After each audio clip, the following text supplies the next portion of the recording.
Akhirnya sepakat, barang siapa yang masuk ke Masjidil Haram subuh pertama masih jejaka, nah itulah yang terpilih untuk bisa memasukkan Hajar Aswad. Ternyata yang masuk baginda Nabi Sallallahu Alaihi Wasallam. Digelar sorbannya, tidak ego. Nih, saya paling benar, enggak. Saya paling pinter, tidak.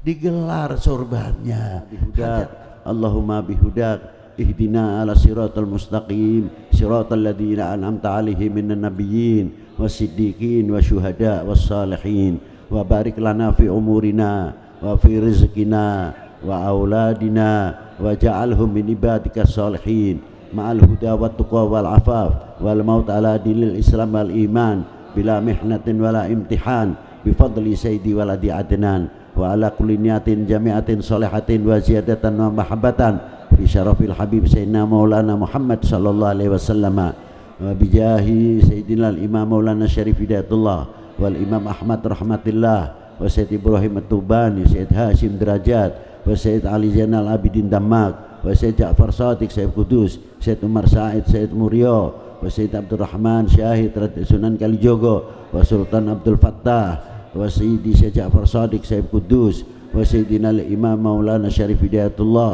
wa sayyidatul Kafi wa sayyidina al-imam maulana Hasanuddin al-Bantani wa maulana Yusuf wa Lunaki Ageng Tirtoyoso wa ikhwanihim wa auladihim wa abnaihim wa bibintihim wa dzurriyyatihim. Al-Fatihah.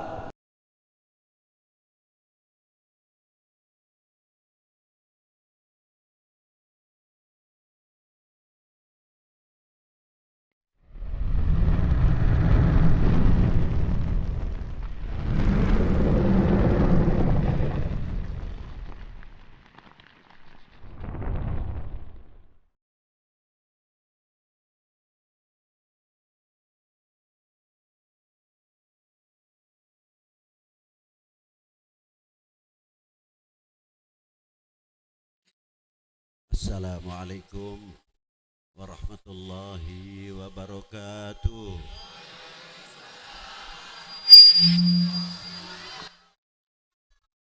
Alhamdulillahil awalu bila ibtida wal akhiru bila intiha, jami'u sifatil ulya wal izzati wal kibriya, wassalatu wassalamu ala imami ahli sofai wal wafa, qutbil anbiya wal awliya, sayyidina wa maulana Muhammadin khairid dawa likulli saqamin wada, rahmatan wa syifa fi sirri wal jila, wa ala alihi wa sahbihi madamatil ard was sama. Amma ba'du, ayuhas sadatin wa sayyidatina al-izza al-fudala, yang saya hormati, yang saya banggakan, para sesepuh, bini sepuh, para alim ulama, para yai atau para ajengan,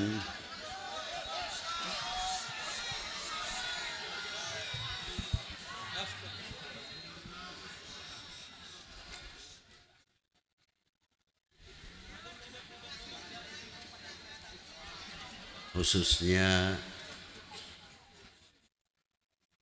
akhina fillah, Tubagus Entus, Tubagus Yusuf,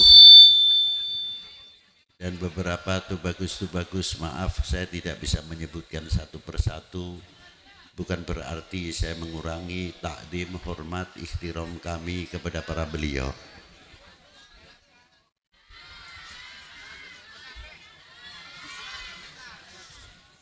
Juga yang saya hormati bapak-bapak dari Forkominda, Bapak Gubernur atau yang mewakili, Bapak Kapolda, Bapak Pangdam atau yang mewakili, bapak-bapak dari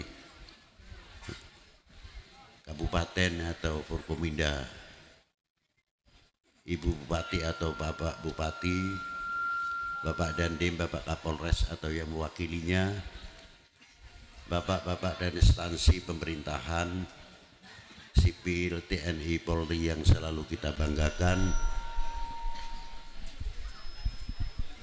Pak Camat, Pak Danramil, Pak Kapolsek beserta jajarannya, Bapak Kepala Kelurahan atau Kepala Desa seperangkatnya, panitia penyelenggara dalam rangka Hall Akbar Sayyidi Syekh Muhammad Yusuf di Pekalangan ini atau di Kasunyatan. Hadirin wal hadirat rahimakumullah. Pentingnya hall.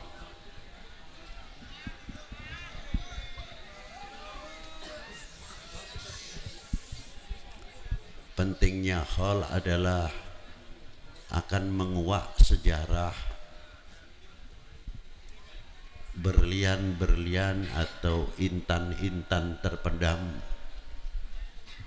yang mungkin sebagian sekarang ini banyak melupakan. Atas perjuangan-perjuangan, tidak cukup dari perjuangan beliau saja, akhlak, adab beliau dan ilmu beliau dan kedudukan beliau indallahi a'la. Bila mana sudah tidak ada khol, bisa saja kita ini keparmen obor. Cek Sunda mah keparmen obor, Jawa kepaten obor. Maka dina ayana khol dina malam iya sesarengan henteu sanes ngalap barokahna para alim ulama, para leluhur simkuring sedayana anu parantos keparingan barokah ti Allah Ta'ala sebab turunan rahmah kersa mitutur atau menceritakan para sesepuh anu mulia linggihna di hadapan Allah Subhanahu wa Ta'ala. Dzikrus salihin tanzilur rahmah, sabdana jeung Nabi sallallahu alaihi wasallam. Orang yang mau menceritakan riwayat hidupnya para salihin itu jadi sebab turunnya rahmah. Kalau sebab turunnya rahmah pasti akan mendapatkan barokah. Yang sangat dikhawatirkan karena orang-orang sebagian itu tidak tahu dan tidak mengenal al ulama atau para wali, bahkan terkadang menjauh dari para sesepuh, dari para alim ulama. Ini yang sangat mengkhawatirkan, sebab sabda Nabi sallallahu alaihi wasallam, apabila umat ini lari dari para ulama, 3 hal akan diturunkan oleh Allah Ta'ala. Apa yang pertama? Yarfa'ullahul barokah min ma'isyatihi, akan dijabut barokah dari kita semuanya dalam ekonominya maupun pertaniannya. Nah, kalau kita sudah kehilangan barokah, apa jadinya? Yang ada gersang. Kalau sudah gersang, manusianya panas, buminya pun ikut panas, pohon-pohonnya pun ikut panas, gunungnya pun ikut panas. Pada akhir-akhir ini berapa gunung-gunung yang bererupsi? Tidak satu gunung waktu saya kecil, hanya paling kita melihat hanya gunung berapi, lainnya tidak. Sekarang ada gunung ini, gunung itu, gunung lain-lain. Karena apa? Ikut merasakan kehilangan barokah. Apakah kita ingin kehilangan barokah? Pastinya tidak. Kalau tidak, bagaimana? Harus kita mendekat kepada para al-ulama as-salihin wal auliya'il arifin. Dan semakin dekat kita kepada para beliau-beliau, apalagi kita tahu riwayat hidupnya para beliau. Banten ini Masya Allah luar biasa. Di sini ini sebenarnya gudangnya ulama. Bukan saya kebetulan di Banten lalu saya ngomong Banten, karena saya kenal Banten, saya ngerti Banten. Jadi saya berani mengatakan kalau Banten menjadi mercusuar percontohan, ini sangat luar biasa dan memang sudah pantas. Loh, itu akhlaknya yang baik, adabnya yang baik. Karena siapa? Karena di sini ada tokoh mutiara yang luar biasa. Yang pertama siapa? Maulana Hasanuddin Al-Bantani. Sebelum itu siapa? Maulana Syarif Hidayatullah. Beliau seorang qutbil aktab di zamannya. Guru Mursyidul Kamil Sayyidi Syarif Hidayatullah. Silahkan berpendapat silsilah masa bodoh, saya tidak mau tahu itu. Bahwa Maulana Syarif Hidayatullah bin Umdatuddin Abdullah bin Ali Nurul Alam bin Jamaluddin Husain bin Ahmad Shah Jalal. Beliau di mana Ahmad Shah Jalal? Beliau di Annam. Sekarang masuk daerah Vietnam. Beliau meninggal di sana. Ketika beliau masuk ke daerah Annam, di situ hebatnya ada satu agama, ada dua kerajaan. Satu agama dua kerajaan ini bertikai tidak ada habis-habisnya, baku hantam dan makan korban. Siapa yang bisa mempersatukan? Al-Imam Ahmad Shah Jalal. Itu beliau masuk dengan akhlaknya dan adabnya luar biasa, diterima oleh dua kerajaan. Akhirnya dua kerajaan berhenti di dalam pertempuran, yang akhirnya memilih Imam Ahmad Shah Jalal menjadi sultan di daerah mana? Di daerah Annam, yang pada waktu itu Annam sering bertempur dengan daerah Champa atau Cham. Dari situlah beliau berdiri luar biasa. Jadi kalau Maulana Hasanuddin menjadi sultan tidak heran, karena kakeknya pemersatu umat, pemersatu bangsa. Loh, itulah hebatnya. Bukan bikin ricuh. Ini beliau. Anak-anak beliau luar biasa. Ada yang berjuang. Di mana beliau? Di Cina. Namanya Qutbul Alwi, Maulana Yunus, dan beberapa lagi putra-putri beliau yang sangat hebat. Ibnul Imam Abdullah Udmat Khan bin siapa? Bin Amir Abdul Malik. Bin siapa? Bin Alwi Amal Faqih yang meninggal pada tahun 613 Hijriah. Ibn siapa? Ibn Alimah Muhammad Sahib Marbat, tokoh muhadithin pada waktu itu.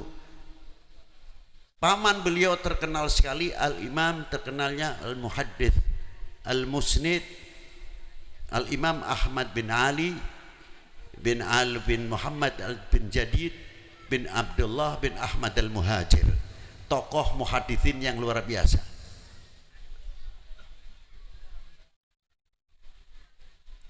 Al-Imam Muhammad Sahib Marbat bin Ali Khalid Qasam diterangkan di dalam kitab Masyru'ur Rawi, apabila beliau mengucapkan assalamu alayka ayuhan nabiyyu wa rahmatullahi wa barakatuh, langsung dijawab oleh datuknya Rasulullah sallallahu alaihi wasallam. Bin Ali Khalid Qasam bin Alwi bin Muhammad bin Alwi bin Abdullah bin Ahmad Al-Muhajir bin Isa An-Naqib bin Muhammadin Naqi bin Ali al-Uraidi bin Ja'far Shadiq bin Muhammadil Bakir. Muhammadil Bakir ibu Muhammad Ja'far Shadiq bin Muhammadil Bakir, ibunya Sayyidah Farwah bintil Qasim bin Muhammad bin Abi Bakrin Siddiq. Jadi Maulana Yusuf maupun Maulana Hasanuddin cucu Imam Ali bin Abi Thalib, cucu baginda Nabi sallallahu alaihi wasallam, cucu Sayyidah Fatimah Zahra, cucu Sayyidina Imam Abi Bakrin Siddiq. Jelas? Jelas? Itu aja. Itu nasab. Adapun ada yang pendapat begini, masa bodoh, kita tidak mau tahu itu. Sebodoh lah. Dan saya tidak mau mengurusi. Itu aja. Paham kan? Nah, itulah satu contoh. Ketika beliau masuk ke Indonesia, bukan sekadar beliau hanya tahu ilmu agama saja. Beliau seorang ekonom. Semua wali 9. Ahli ekonomi, ahli pertanian, ahli kedokteran, ahli obat-obatan. Bukan masuk ke Indonesia adu kesakten. Bukan. Senjata yang paling ampuh pada waktu itu di dalam dakwatul Islam, akhlakul karimah. Itu yang paling ampuh di antaranya.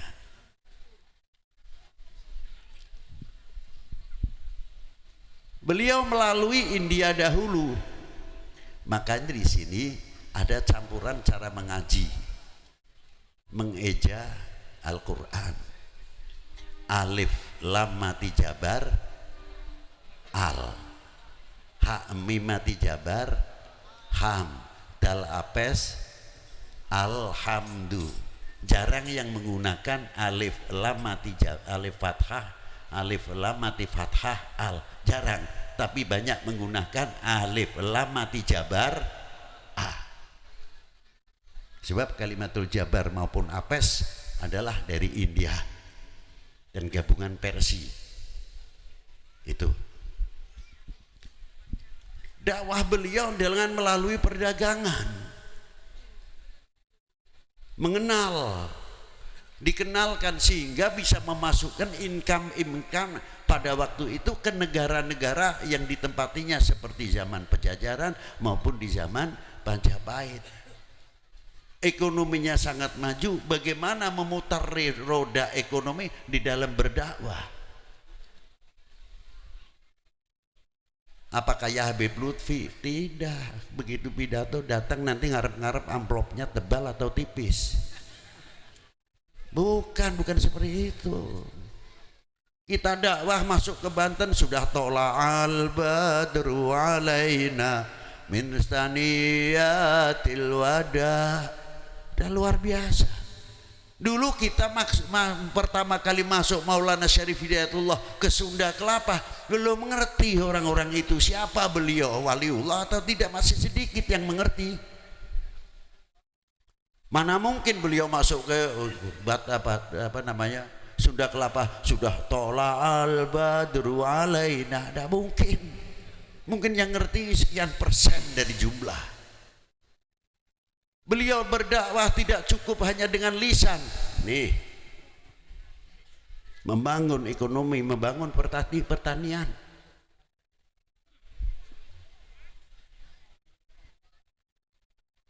Income berapa yang masuk ke kerajaan-kerajaan pada waktu itu luar biasa. Maka beliau dilindungi oleh kerajaan-kerajaan pada waktu itu. Di samping satu sisi tahu akhlaknya para beliau luar biasa. Di dalam kitab Babat Tanah Jawa, Al-Malik Ibrahim diangkat oleh Brawijaya menjadi Menteri Ekonomi dan Menteri Irigasi. Yang ngangkat agamanya apa? Yang diangkat agamanya apa? Kok bisa itu loh? Itu hebatnya. Ayahnya Sunan Ampel, Ibrahim Asmarokondi, diangkat menjadi Menteri Keuangan, mendapatkan kepercayaan yang luar biasa. Lah itu. Dari situlah perkembangan dunia Islam. Karena apa? Para beliau mempelajari datuknya baginda Nabi sallallahu alaihi wa alihi wasallam. Apa diantaranya? Sebentar lagi kita akan menghadapi tahun hijrah 1 Muharram. Mengapa Rasulullah dihijrahkan ke Madinah, Yathrib pada waktu itu? Kok tidak dihijrahkan semenanjung Arabia yang culture atau kulturnya sudah maju? Kok tidak? Justru dihijrahkan ke Yathrib. Ada apa sebetulnya? Ternyata Yathrib sudah 3000 tahun yang lalu sebelum Masehi, wakila 500 tahun sebelum Masehi, pintu perdagangan sudah dibuka ke timur jauh, negara Cina. Maka hubungan perdagangan tersebut disebut Jalan Sutra, karena dari negeri timur jauh mengirimkan sutra-sutra, pakaian-pakaian, bahan-bahan. Maka tepat sekali kalau pada waktu itu ada perintah untuk muslimah untuk menggunakan jilbab. Kalau kita dipikir secara logika, apa iya pada waktu itu pakaian masih terbatas kok diperintahkan pakai jilbab? Setidak sekali-kali Allah Ta'ala memerintahkan, pasti sudah ada bahannya. Ya diantaranya apa? Jalan Sutra itu tadi, dari negeri timur jauh yang barter dengan timur tengah, mengirimkan bahan-bahan pakaian dari timur tengah, mengirimkan kedokteran, ilmu obat-obatan dan lain sebagainya. Itu asal usul.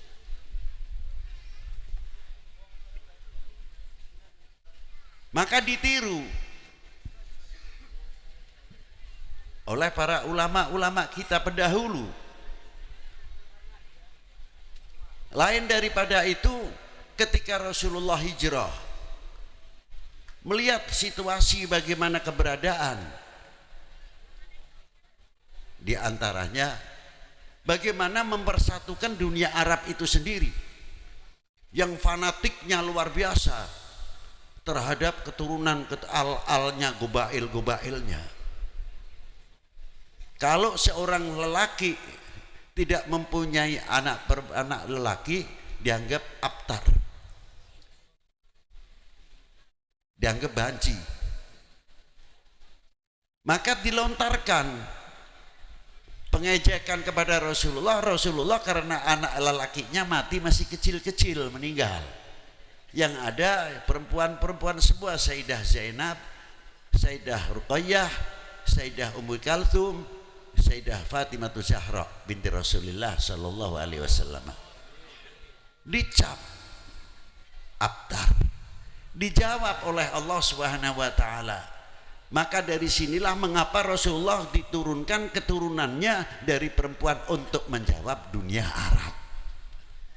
Ayatnya diturunkan apa? Inna a'tainakal kautsar fasholli li rabbika wanhar. Jadi siapa yang abtar? Orang yang mengatakan Rasulullah abtar, mereka sendirilah orang abtar. Artinya yang banci. Satu. Yang kedua, ada yang namanya di Madinah terkenal dengan, bukan deklarasi Madinah, apa namanya itu sendiri, piagam Madinah. Diangkat oleh Rasulullah kelompok-kelompok Yahudi, orang Arab yang suku-suku yang luar biasa, diuangkan oleh Rasulullah, diberi bagian-bagian masing-masing hak-haknya. Jadi kalau kita berkata toleransi, tertinggal oleh baginda Nabi Shallallahu Alaihi Wasallam, lebih didahului oleh Nabi Shallallahu Alaihi Wasallam. Karena apa? Mengingat pada waktu itu dunia Arab suku bangsa yang berbeda, macam-macam, dan agama yang berbeda. Bagaimana supaya dunia Arab tidak pecah? Itu secara kenegaraan, secara kebangsaan. Rasulullah sudah memberikan contoh pada waktu itu. Adapun risalahnya berbeda. Risalah bukan untuk bangsa Arab saja, risalah untuk rahmatan lil alamin. Itu hebatnya. Maka ditiru oleh para wali sembilan, para kakek-kakeknya yang masuk ke negara manapun dengan perjuangan, dengan menjalankan sektor ekonominya, pertaniannya sesuai bidang masing-masing. Maka perkembangan Islam di Indonesia, Jawa pada khususnya pada waktu itu, bagaimana perjuangan-perjuangan para beliau. Apa dikira pada waktu zaman Wali Sembilan tidak mampu membuat masjid yang top? Mampu. Tapi coba lihat Masjid Agung Cirebon, Masjid Demak, cukup sederhana. Karena apa? Belum tentu pada waktu itu semua mengenal masjid. Dibikin pola sederhana, lain daripada itu sisanya yang lebih penting membangun sektor ekonomi, bagaimana yang masyarakat-masyarakat kecil, masyarakat-masyarakat yang ekonominya masih kecil diperhatikan oleh Wali Sembilan, dihidupkan oleh para beliau sehingga ekonominya maju pada waktu itu. Itu dakwah beliau radhiyallahu taala anhum. Lain lagi yang ilmu obat-obatan, ilmu ketobiban dan lain-lainnya. Lalu ilmu pertanian bagaimana lagi? Beliau dengan dakwah cara begitulah yang menarik sekali, sehingga orang yang tidak tahu ilmu kesehatan, kalau Habib Lutfi dakwah sudah enak, melihat ibu-ibu sudah berjilbab luar biasa. Coba wali-wali sembilan dahulu, apakah kita masuk ke Indonesia sudah ngerti jilbab? Yang dihadapin macam-macam, ada yang dari pusat ke atas masih terbuka, kalau toh ada masih terbatas cara pakaiannya, belum yang mengerti wudhu, belum mengerti yang haid harus sesuci dan sebagainya.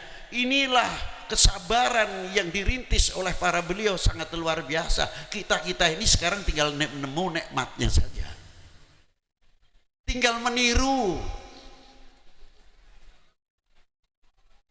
Itulah diantara para beliau-beliau. Ma'asyiral muslimin rahimakumullah.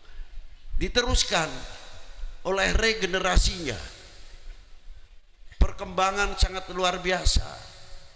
Sering saya ungkapkan apa diantaranya, bagaimana membangun al-ukhuwatil wataniyah, al-ukhuwatil islamiyah. Makanya kalau Habib Lutfi ditanya, Beb, istimewaannya ziarah Wali Sembilan itu apa? Kalau saya jawabnya bingung, jadi saya jawab malu. Istimewanya ziarah Wali Sembilan, malu. Loh, bukan barokah, terlalu tinggi. Karomah apa lagi? Malunya sebab apa Habib? Coba kita buktikan sekarang. Ini toko-toko begini udah ramai. Di Maulana Hasanuddin Banten ramai toko-toko sehingga menjadi pasar. Seandainya di situ tidak ada Maulana Hasanuddin, kira-kiranya ramai tidak? Ramai tidak? Di sini supaya tidak ada Maulana Yusuf, ada enggak toko-toko seperti begini? Di luar Batang, di Gunung Jati, kalau tidak ada Syarif Hidayatullah, di situ ramai tidak? Kita mau jualan sama kuburan, bisa disangka orang gelo nanti. Nah, ini bukti yang nyata. Jadi kalau kita pikir orang yang sudah wafat, Maulana Hasanuddin meninggal pada tahun 1570, beda pendapat silahkan. Maulana Yusuf meninggal 1580, Maulana Syarif Hidayatullah meninggal 1568, terpaut 2 tahun dengan Maulana Hasanuddin Banten. Berarti kalau sampai sekarang sudah 400 tahun yang lalu, masih mampu menciptakan ekonomi kerakyatan, perdagangan hidup dari yang kecil sampai yang besar.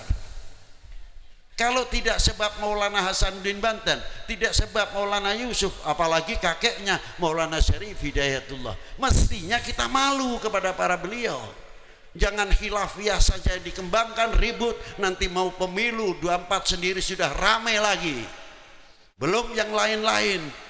talqin, tahlil, maulud, manakib, tidak ada habisnya. Negara lain sudah membangun segala kekuatan senjatanya sampai dalam bidang pertaniannya, ekonominya. Kita terkadang kehilangan. Loh kok kehilangan, Beb? Iya. Kehilangan apanya, Beb? Kita, negara kita itu subur, agraris, maritim. Di sini yang tidak bisa ditanam itu apa? Kurma saja yang di Timur Tengah di sini tumbuh kok. Tinggal kita bagaimana caranya berbuah. Tapi anehnya kurang rasa memiliki, kurang merasa membanggakan. Mestinya kalau jambu ditanya, jambu apa ini, Beb? Jambu Indonesia, bukan Bangkok. Katanya ekonomi ingin maju. Ingin maju tidak? Kalau ingin maju, balik kita. Jambu Indo, mau keluaran jambu Banten boleh, mau jambu Lampung boleh, mau jambu Serang, Lebak silahkan. Itu kebanggaan dan spesifik kita miliki dari Allah Subhanahu wa taala. Jambu Indo, kurang keras, jambu Indo harus begitu dong. Bangga tidak? Sampai tekan lele Bangkok. Kita mau dikatakan melarat tapi kaya. Lo aneh kan? Betul tidak? Lo coba. Itu diantaranya. Ada lagi lebih jauh. Padahal perjalanan 24 jam. Apa? Kates California. Kates California. California kan Amerika. Kalau naik pesawat 24 jam. Jadi kates Indonesia itu kemana? Kok tidak ada sampai jauh-jauh katesnya? Coba kalau kita fanatik merasa handarbeni, bukan berarti menyepelekan hak orang lain, tetap kita menghargai. Karena Allah Subhanahu wa taala menciptakan suku bangsa dari 2 orang laki perempuan, syu'uban gobail lita'arafu, menciptakan suku bangsa untuk saling mengenal. Sejauh mana kita mengenal? Apakah kita hanya mengenal, oh ini turunan Cina, oh ini turunan Arab, oh ini turunan bule Belanda, oh ini turunan Japanese? Bukan itu. Mengenal hak-haknya masing-masing. Mana yang wajib kita hormati dari suku bangsa. Lebih-lebih kita mengenal bangsa kita sendiri, Indonesia. Sejauh mana kita mengenal Indonesia? Kalau kita mengenal Indonesia, luar biasa. Kaya Indonesia. Tidak kaya dalam soal dunia pertanian saja. Kaya tentang keauliaan, tentang kewalian, tentang ulama. Di Jawa ini khususnya, dari mulai Banten, Serang. Dari mulai Banten ini, tiap pesisir sampai ke Gresik. Tidak mati 1 kilo 1 atau 2 kilo 1 ada maqamatul aulia, luar biasa. Jadi pagar tanah Jawa ini tidak lepas pagar wali minal auliaillah. Coba kita urut saja dari sini. Setelah dari Serang, Banten, Serang ke Tangerang, Syekh Kuro, Tanara, tempat kelahiran Ki Nawawi. Maju lagi sedikit, luar Batang, Kampung Bandan, Pangeran Jayakarta. Maju lagi Syekh Kuro, tidak jauh semuanya. Maju lagi sampai ke Indramayu, sampai ke Gunung Jati, sampai ke Tegal, sampai ke Semarang, Demak, semua pesisir sampai ke Gresik. Jadi Indonesia itu bukan kaya tentang kesuburan saja, subur tentang keauliaan, waliullahnya banyak sekali di Indonesia. Kita tinggal kita mensyukuri atau tidak. Nah itu. Dan aulia-aulia tersebut, sekali lagi saya sebut, masih bisa mampu membuat ekonomi kerakyatan. Coba kalau kita fanatik terhadap apa yang tumbuh dari Indonesia, dari buah-buahan sampai pare dan sebagainya, ekonomi kita akan semakin baik, karena kita fanatik ke Indonesiananya. Jambu Indonesia, ayam Indonesia, lele Indonesia, kates Indonesia, bangga dalam produksi dalam negeri sendiri. Nih buatan batik Pekalongan atau terus mie Cirebon, nih sarung daerah Majalaya, nih BHS punya mana, punya Gresik dan sebagainya. Kebanggaan. Sebelum memberikan keuntungan kepada orang lain, bagaimana cara memberikan keuntungan untuk bangsa sendiri? Insya Allah ekonomi Indonesia tidak sampai 50 tahun akan tertanggulangi dengan baik dan kita akan mencapai kemakmuran dalam bidang ekonomi dan pertanian. Nah, itulah. Yang kedua, beliau bisa menyatukan umat. Kalau tidak percaya, sana ke Syarif Hidayatullah tuh lihat. Separuh untuk muslim, separuh untuk non muslim. Yang non muslim dengan kepercayaannya masing-masing. Tidak ada yang ribut, yang pakai menyan yang besar. Itu tulung menyannya jangan besar-besar, selepek ini hidung saya. Yang satu lilin lagi pakai, tidak ada yang ribut. Yang kita sebelah golongan kita muslim, tahlilnya macam-macam. Ya, ada yang keras, ada yang berat. Allah. Yang satu lagi la ilaha illallah, la ilaha illallah. Yang belakang tidak mau terima illallah, la ilaha illallah, la ilaha illallah. Yang belakang lagi ngebut illallah, la illallah, la illallah. Tidak ada yang pasrah, adem. Yang baca ya latifu ya latifu ya latif sallallahu ala Muhammad sallallahu ala Muhammad. Rombongan perombongan dari tempat yang satu. Kok tidak ada yang mengatakan, kamu tahlilnya jangan berat-berat tuh. Allah, sesek. Dada saya sesek nih. Ya. Ada lagi yang ini sedang ribut sendiri, tahlil seperti saya saja ringan. La ilaha illallah, la ilaha illallah. Saya mantepnya begini Pak, ongkong-kowe sampean mas sampean. Kan gitu kan. Nah ini ndak ribut sendiri. Ini sedang ribut, yang satu yang agak ngebut matanya kiri kanan, illallah la ilaha illallah la ilaha illallah. Nah, ini luar biasa. Coba kok tidak ada yang ribut? Berarti orang yang sudah meninggal sekian ratus tahun bisa mempersatukan umat, bisa mempersatukan bangsa. Kita bisa apa? Kalau tidak melihat umat ini ribut, bangsa ini ribut, kayak kagak seneng. Apa begitu? Tidak, itu perjuangan Wali Sembilan tidak begitu. Coba, semua berkiblat meniru baginda Nabi sallallahu alaihi wasallam. Apalagi pada waktu Rasulullah memasukkan Hajar Aswad. Aduh, suku bangsa Arab pada waktu itu fanatik terhadap gobailnya, jangan tanya. Ini berebut, bani ini, bani ini, bani ini. Wih. Akhirnya sepakat, hampir saja pertumpahan darah. Akhirnya sepakat, barang siapa yang masuk ke Masjidil Haram subuh pertama masih jejaka, nah itulah yang terpilih untuk bisa memasukkan Hajar Aswad. Ternyata yang masuk baginda Nabi sallallahu alaihi wasallam.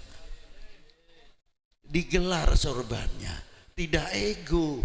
Nih, saya paling benar, enggak. Saya paling pinter, tidak. Digelar sorbannya, Hajar Aswadnya taruh di tengah, yang lain. Padahal yang lain mengangkat Hajar Aswad belum tentu muslim. Pada waktu itu Rasulullah masih umur 23, belum diangkat menjadi Rasul. Dipersatukan oleh Rasulullah Shallallahu Alaihi Wasallam, diangkat bareng-bareng. baru itu Rasulullah mengangkat.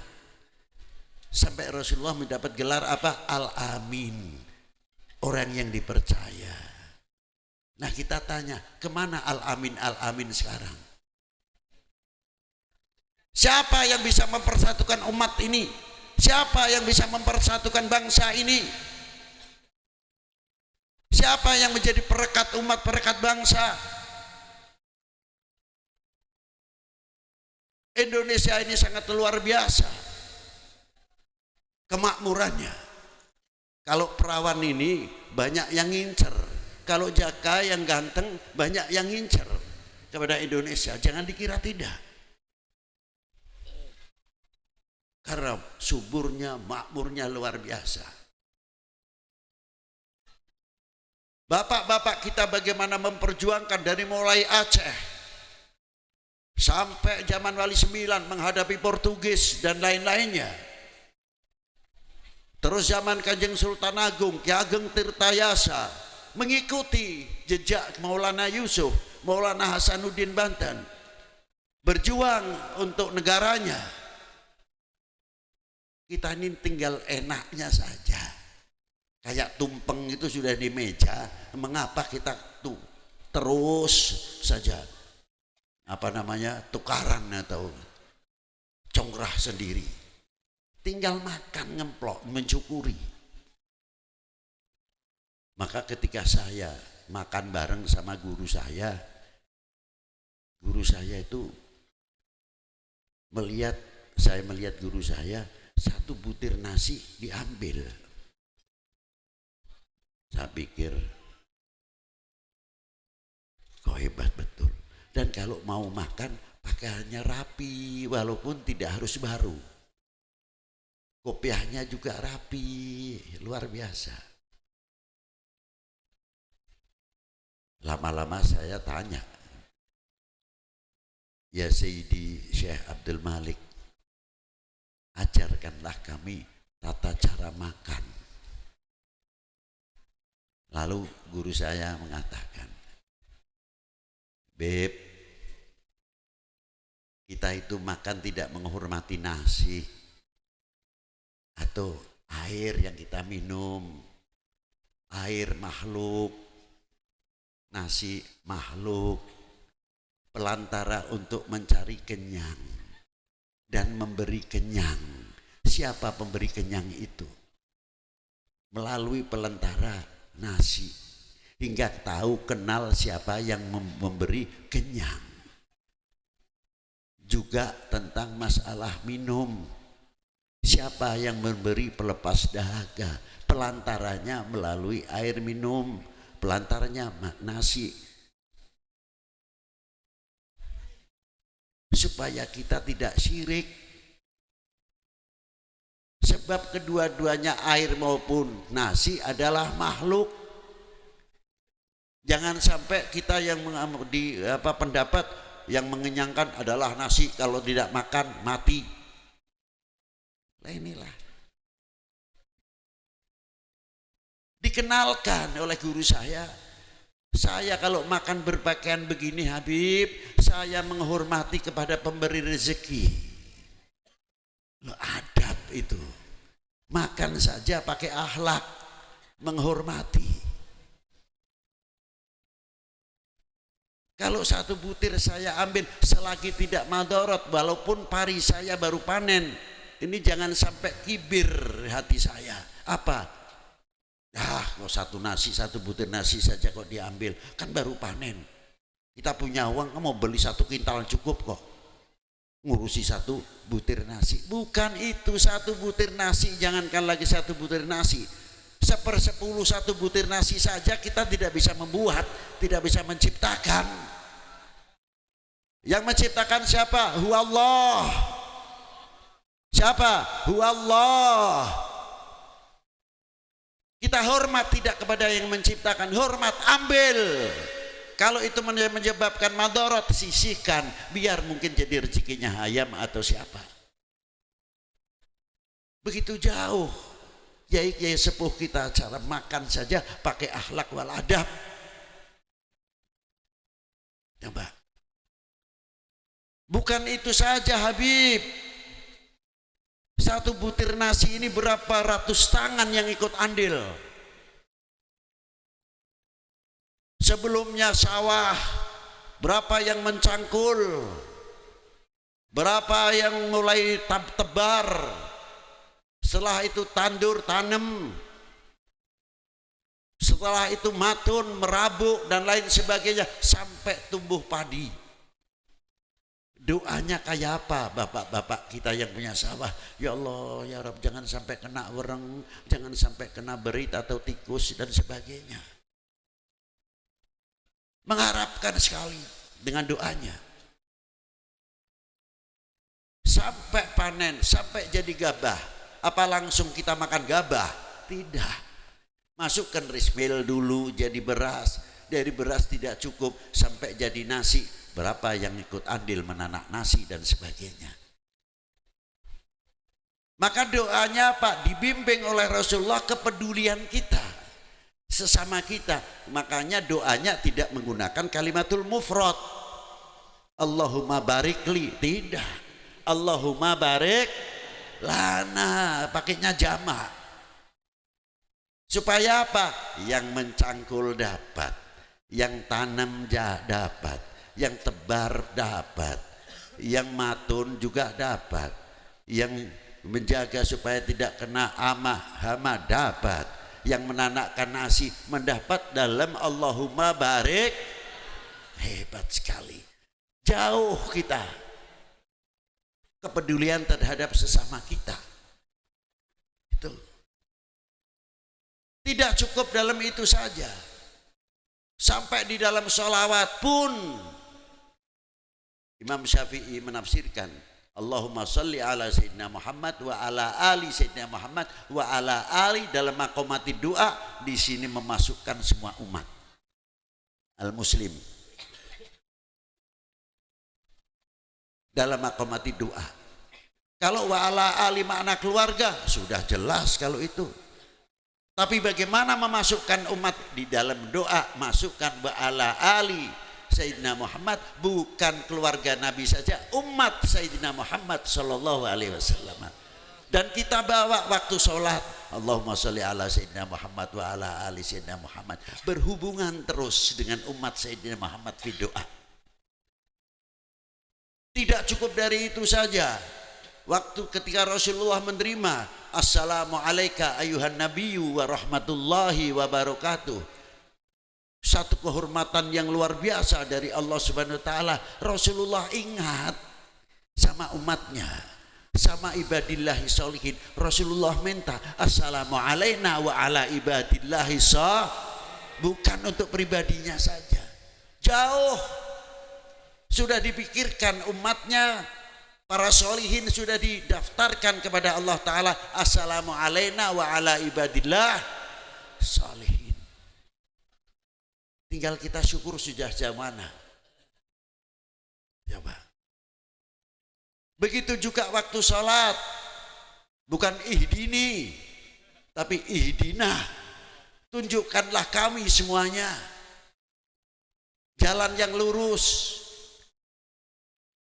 Kepada siapa? Umpamanya ada orang yang sakit dari saudara kita mukmin, ya Allah ya Rabb, tunjukkanlah jalan yang lurus ketika nazak supaya dapat husnul khotimah. Ihdinas siratal mustaqim. Yang sakit juga kita doakan ihdinas siratal mustaqim, semoga dia sakitnya mendapat jalan yang lurus, tidak suudzon kepada siapapun. Dijaga ihdinas siratal mustaqim. Yang ahli ekonomi, yang dalam dunia perdagangan, semoga dia mendapat petunjuk dari Allah Subhanahu wa taala, jauhkan dari kerugian-kerugian. Ihdinas siratal mustaqim. Luar biasa hubungan antar al mukmin ahul mukmin, al muslim ahul muslim. Jauh. Contoh yang banyak dalam sholat. Jadi hubungan wa ala ali Sayyidina Muhammad luas sekali. Kita kembali kepada nasi satu butir itu tadi. Kalau kita sudah tahu sebutir nasi begitu hebatnya, bagaimana bangsa ini? Bagaimana republik ini?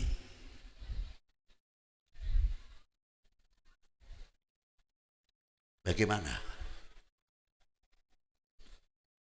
Nilai sebutir nasi saja tidak cukup satu tangan. Berapa yang andil ikut memerdekakan bangsa ini? Memerdekakan dari belenggu penjajah dan kebodohan. Dari Maulana Syarif Hidayatullah di Sunda Kelapa bagaimana berhadapan dengan Portugis, dibantu oleh Patih Banten yang luar biasa untuk memerdekakan dari tekanan Portugis. Tidak cukup itu saja, pada waktu di Gilindrawardana di Majapahit dahulu, perjuangannya kayak apa beliau-beliau? Coba. Terus diturunkan kepada regenerasinya. Setiap wali 9 mempunyai keturunan, diteruskan oleh keturunan-keturunannya dan para muridnya. Ngangkat bambu runcing, walaupun persenjataan belum sempurna, masih kekurangan sekali, tapi patriotisme rijal. Seorang yang rijal betul-betul, lelaki, mempunyai tanggung jawab, mempunyai harga diri, mempunyai jati diri, mempunyai kehormatan diri. Maka para ulama pada waktu itu bangkit. Indonesia tidak harus dijajah, tidak bisa dijajah. Karena apa? Mempunyai harga diri, mempunyai jati. Itu yang terkandung dalam merah putih, sekalipun tidak tertera satu huruf pun. Tapi di dalam merah putih mempunyai kandungan kehormatan bangsa, harga diri bangsa, jati diri bangsa. Tegaknya merah putih berdarah, bukan berhadiah. Betul? Ribut daya saep-saep. Nah, ayo, bangsa lain sudah maju ekonominya, pertaniannya, persenjataannya, masih harewos kene. Nanti yang urusan talqin sendiri, tahlil sendiri, dan macam-macam. Ditepuk tangan orang yang melihat Indonesia tidak bisa maju. Terus. Ayo. Wahai bangsaku yang kubanggakan, relakah negerimu terpecah belah? Melempem jawaban sampean. Tunjukkan jati diri kalian. Wahai bangsaku yang kubanggakan, relakah negerimu terpecah belah? Kayak apa kalau Maulana Yusuf mendengar, Maulana Hasanuddin mendengar, itulah wargaku, itulah bangsaku, itulah umatku, bahagianya kayak apa? Kalau kita melihat pecah belah, nangis para beliau dalam kuburnya. Apakah kita mau menjadi umat yang mengecewakan para beliau? Itulah malu rasanya, ribut terus. Ma'asyiral muslimin rahimakumullah. Begitulah.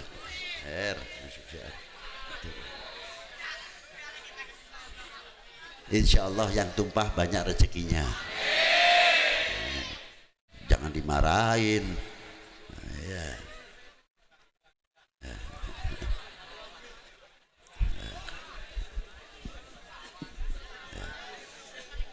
Terus ya.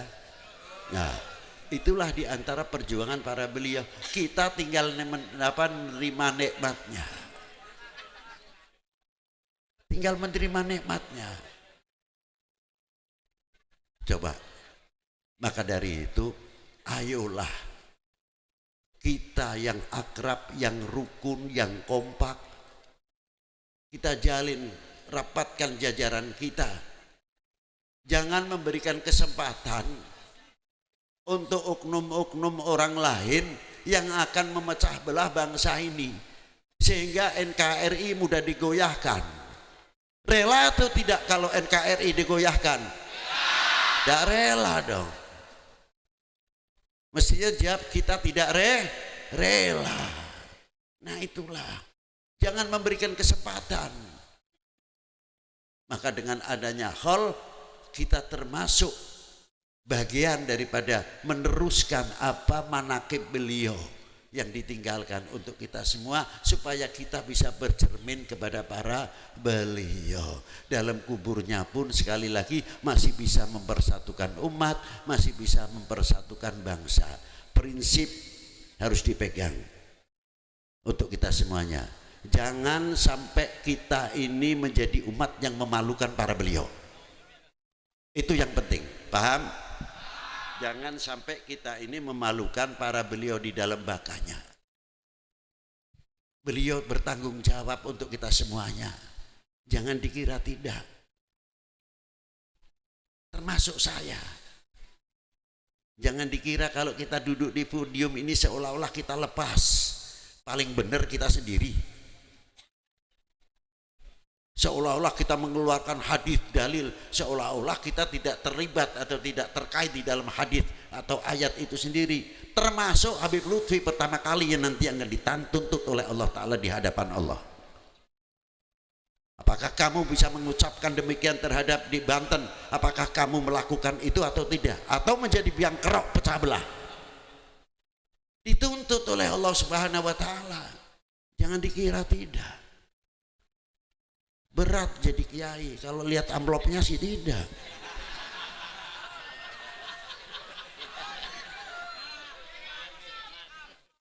Aman nih kata si Aman. Aman kalau masuk amplop sini ya aman, jangan khawatir. Asyirul muslimin rahimakumullah. Inilah beratnya seorang mubalik. Tidak sekadar hanya kita pandai mengatur tutur kata, tapi kita takut sebetulnya. Kalian nanti dituntutnya, saya dulu dituntut. Ini kamu dijadikan cucu Rasulullah, kamu tanggung jawab tidak?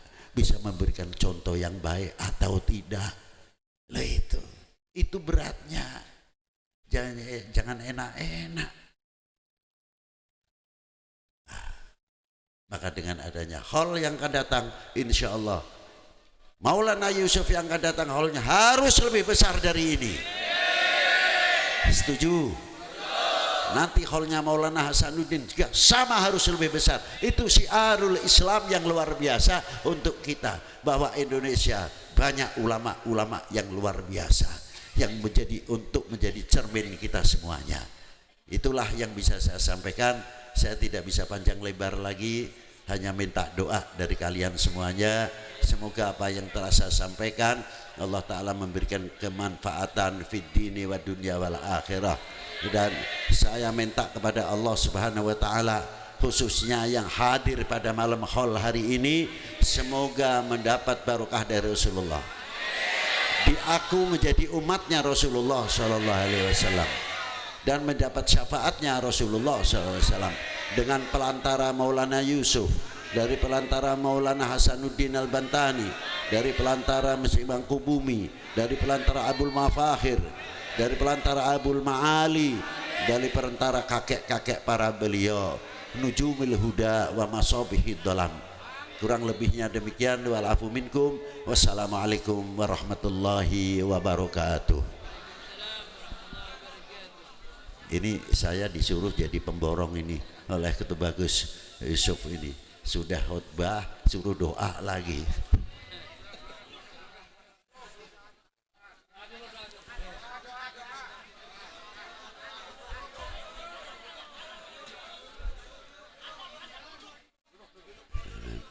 Al-Fatihah binatil qabul wa tamami kulli sul wa ma'mul wa salahi syani zahiran wa batinan fi dini wa dunya wal akhirah dafi'atan li kulli syarrin wa bala alladhi yakhruju minal arz wa yanzilu minas sama wa minal masyaqqati wal qahtan ma dhahara minha wa ma batan wa min jami'il amradil badan fi zahiran wa batinan wa min kulli fitnatin fi ayyi jihatin minal biladil muslimina ammah wa ahlaha wa man fiha aina ma kanu min masyariqil ardi ila magharibiha fi barriha wa bahriha min yaminiha ila shimaliha wa ansurna wa iyyahum binusratik fil harakati was sukun wa ja'alna min hizbika alladhi wafaqtahum li fahmi kitabikal maknun linadkhula fi hirzi qaulika ala inna hizballahumul ghalibun wa jalibatan likulil khair lana wali walidina wali auladina wa abnaina wa banatina wa dzurriyyatina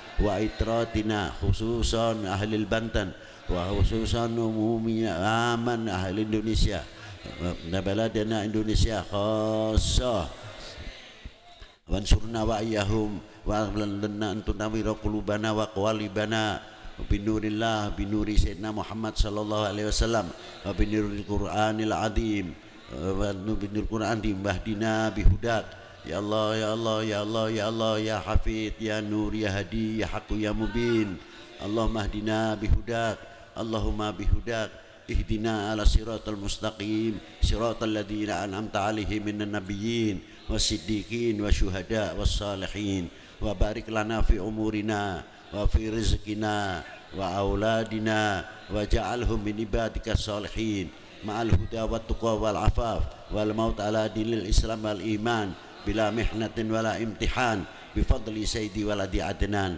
wa ala kulli niyatin jami'atin salihatin wa ziyadatan wa mahabbatan fi syarafil habib sayyidina maulana Muhammad sallallahu alaihi wasallam wa bijahi sayyidina al-imam maulana syarif hidayatullah wal imam Ahmad rahmatillah wa sayyid Ibrahim at-Tubani sayyid Hashim Derajat wa sayyid Ali Zainal Abidin Damak wa sayyid Ja'far Shadiq sayyid Kudus sayyid Umar Said sayyid Muryo wa sayyid Abdurrahman Syahid Sunan Kalijogo wa Sultan Abdul Fattah wa sayyidi sayyid Ja'far Shadiq sayyid Kudus wa sayyidina al-imam maulana Syarif Hidayatullah wa sayyidatul Kafi wa sayyidina al-imam maulana Hasanuddin al-Bantani wa maulana Yusuf wa lunaki ageng Tirtoyoso wa ikhwanihim wa auladihim wa abnaihim wa bibintihim wa dzurriyyatihim al-Fatihah.